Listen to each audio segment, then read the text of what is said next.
Android developer. She actually also is a Google expert in Android. But on top of that, she has an amazing podcast called Tech Talks with Madonna, where she focuses on stories of successful ladies in tech. I'm very impressed by her. Today, she's going to share her experience with us, and she's going to talk about Kotlin and how to make better Android apps. So, Madonna, thank you so much. Oh my goodness. I mean, let's give a lot of applause for her because she's an amazing organizer.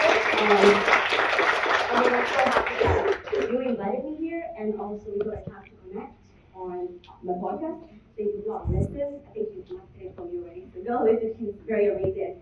And today, I know we said it late, so we're going to watch through it a little bit, but definitely want to make sure that when we leave today, we at least got something.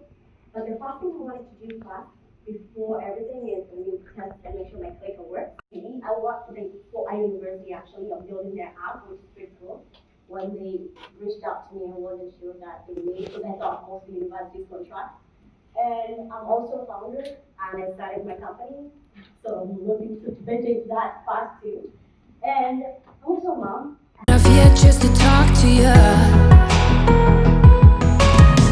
Not a smooth talker under pressure. Sweaty palms ain't making it much better. Some